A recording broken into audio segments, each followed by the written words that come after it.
Í gær 27. október var undirritaður samningurinn Þorláksskóga. Samningurinn á milli sveitarfélagsins Ölfuss, Landgræðslunnar og Skógræktarinnar. Uppgræðsla á þessu svæði ein af forsendum byggðar í Þorlákshöfn. Mikið starf hefur unnið af Landgræðslu ríkisins við að stöðva sandfok og jarðvegseyðingu á Hafnarsandi.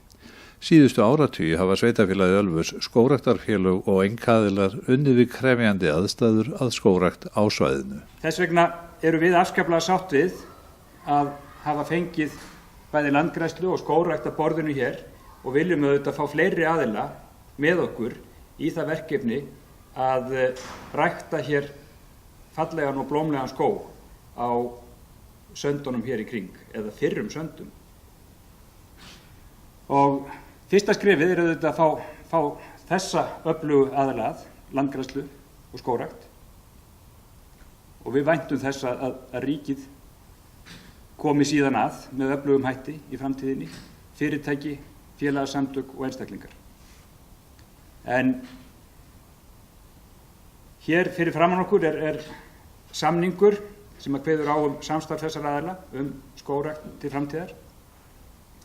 Og er ekki rétt bara að við setjum stafina á þetta og fögnum svo þessu stóra framfaraskrefi sem á að mínu viti eftir að verða þessu samfélagi hér til mikilla heilla og ef við ekki segja bara Íslandi öllu.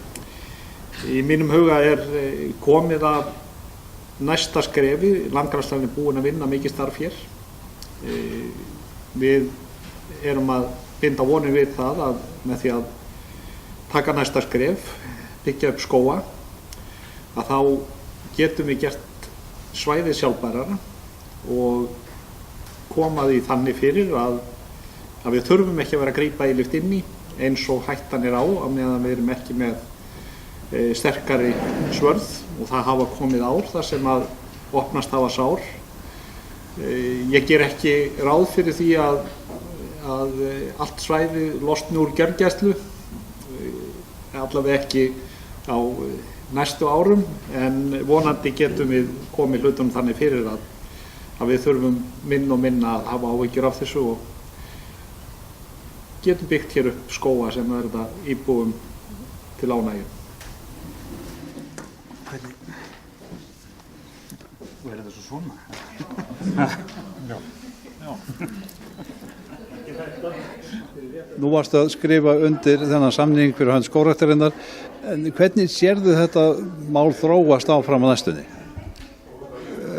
Við sjáum þetta sem langtíma verkefni, en það væri alveg hægt að gera þetta með þó nokkrum krafti á allra næstu árum ef við fáum til þess stuðning stjórnvalda og almennings og margra vinnufúsra handa. Hér eru góðar skógræktaraðstæður þvert í það sem margur hyggur á þessum sandi og það myndi breyta miklu hér fyrir svæðið og íbúana. Já, hverjar sérðu helstu breytingarna fyrir íbúana ef þessi skógur verður að veruleika? Þetta umhverfi, þessi umgjörð í kringum þorpið verður öll vistlegri og betri og skjólsælli og ég sé fyrir mér að það muni efla og treysta byggð hér að hafa þetta gróskumikla umhverfi sem gæti orðið í framhaldi af þessu og kannski hjálpa þessu sveitarfélagi og þessu byggðakjarna í sveitarfélaginu að stækka og eflast á næstu áratugum.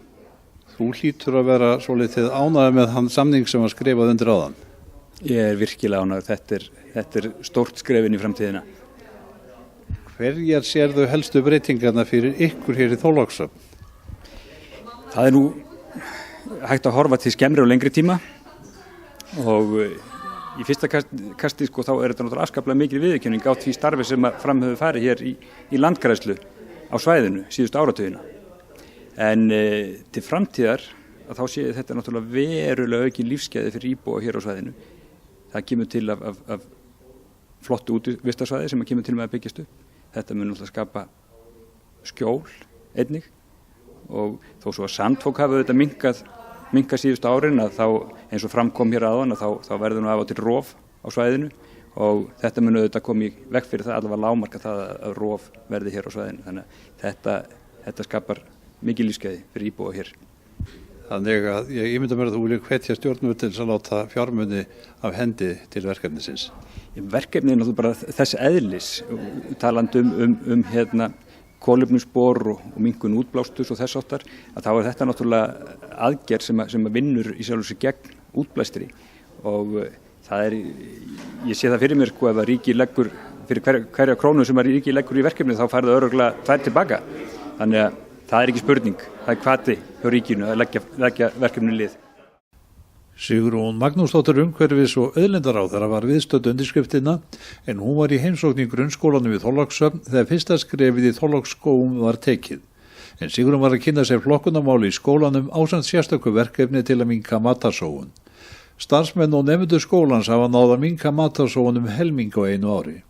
Sigrún afhenti skólanum viðurkenningu fyrir góðan árangur í baráttunni gegn matarsóun. Sigrún, þetta er stór dagur fyrir Þorlákshöfn. Já, maður skynjar mjög skemmtilega strauma hér og það var afar ánægilegt að fá að koma hér í grunnskólan og ég er búin að fylgjast með þessu verkefni hér í skólanum sem heillaði mig strax frá upphafi að börnin sjálf með matráðinu tóku eiginlega ákvörðun þetta, þau getur skammtað sér sjálf og þannig minnka matarsóunina sem er líka mikið loftslagsmál og náttúrulega umhverfismál í öllum skilningi þess og vera svo jafnframt að skrifa hér undir samstarfssamningum uppgræðslu eða frekar uppgræðslu sandana hér í skógrækt að það er náttúrulega líka langtíma markmið og vonandi mun þetta tengjast saman að börnin muna, þau tóku sig ávarðandi að fleygja mat og skógurinn byrjaði líka. Það þú skildir vera viðstödd þessa undirskrift, þetta er trúlega eitt af þínu svona síðustu embættisverkum. Já, ég hugsa þetta sé nú bara kannski síðast embættisverkið ég veit ekki til þess að sé annað í vikunni áætlað en ég stemta þess og hér við komið fram í dag að koma hingað þannig að þegar að þessi undirskrift núna með skógin, já, nú kem ég í Þorlákshöfn, þetta ég má ekki fara frá öðru sem hafa komið og ég sé ekki eftir því maður má segja næstu því var klökkur hér yfir því hvernig börnin koma stilt og prúð fram, ég held að sé einstaklega vel á öllu staði hér í skólanum.